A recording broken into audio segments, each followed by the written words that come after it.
भाभी, आप मेरा फोन क्यों नहीं उठा रहे थे? भाभी, कब से फोन कर रही हूँ मैं आपको। और कैसे है मम्मी? अब क्या हो गया मम्मी को? फोन अंजलि अंदर पड़ा होगा।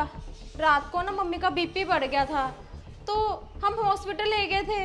तो डॉक्टर ने बोला 2 घंटे ना इनको एडमिट करना पड़ेगा, इंजेक्शन लगाएंगे ठीक हो जाएंगे। तो हम आ गए थे 2 घंटे में ही घर। और मम्मी की चिंता मत कर, मम्मी अब ठीक है। क्यों भाभी, मैं क्यों ना चिंता करूं? अरे मुझे तो चिंता होगी ही ना, बेटी हूं मैं उनकी। आपका तो मैंने देख लिया कि आप कितना ख्याल रखते हो मम्मी का। वो अंजलि, अरे बस भाभी, मम्मी कहाँ पे हैं? अंदर।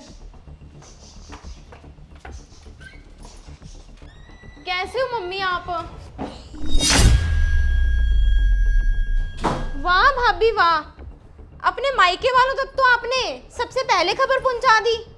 और मुझे अभी तक बताया भी नहीं कि मेरी मम्मी की तबीयत ठीक नहीं है।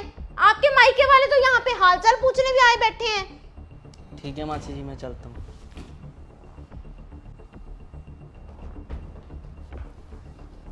अरे अंजलि, ये सब क्या है?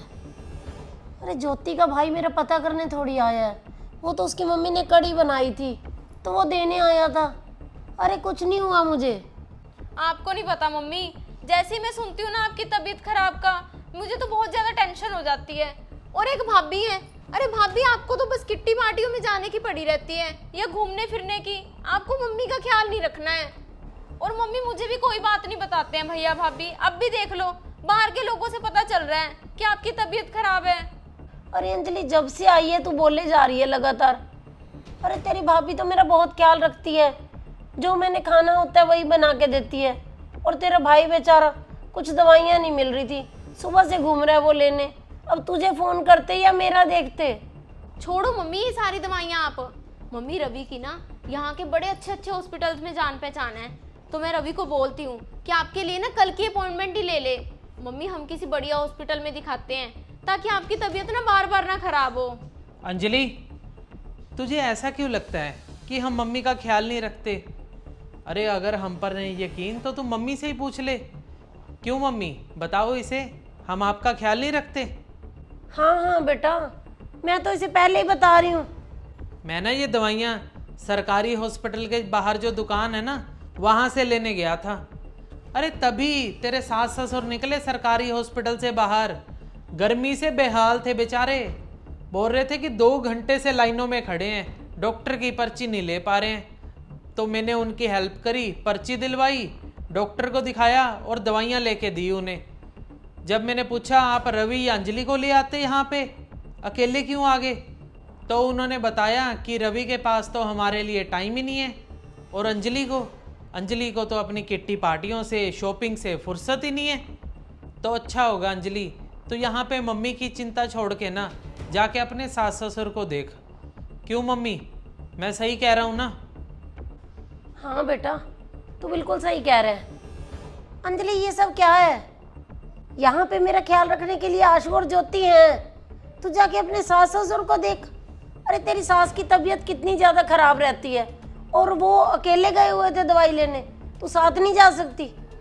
यहाँ आके तो तू बहुत बड़ी बड़ी बातें कर रही है कि रवि की बड़े अस्पतालों में जान पहचान है। अरे जान पहचान है तो अपने सास ससुर को दिखा ना वहाँ पे, और रवि को भी समझा। हाँ जी मम्मी, मैं दिखाती हूँ उनको किसी अच्छे डॉक्टर को।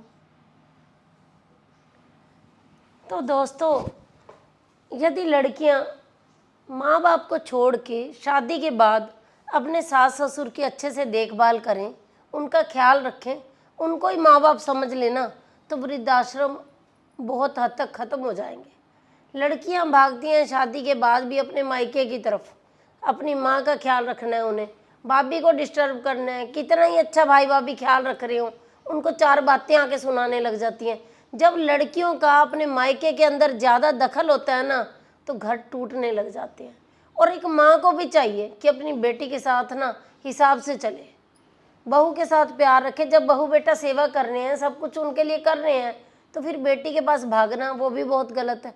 और बेटियों का मायके की तरफ ज़्यादा अट्रैक्शन घर खराब कर देता है। दोस्तों, लड़कियों को चाहिए अपने सास ससुर को माँ बाप समझे और उनका ख्याल रखे।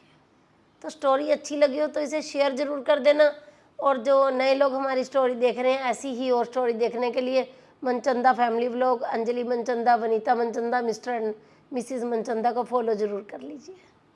बाय।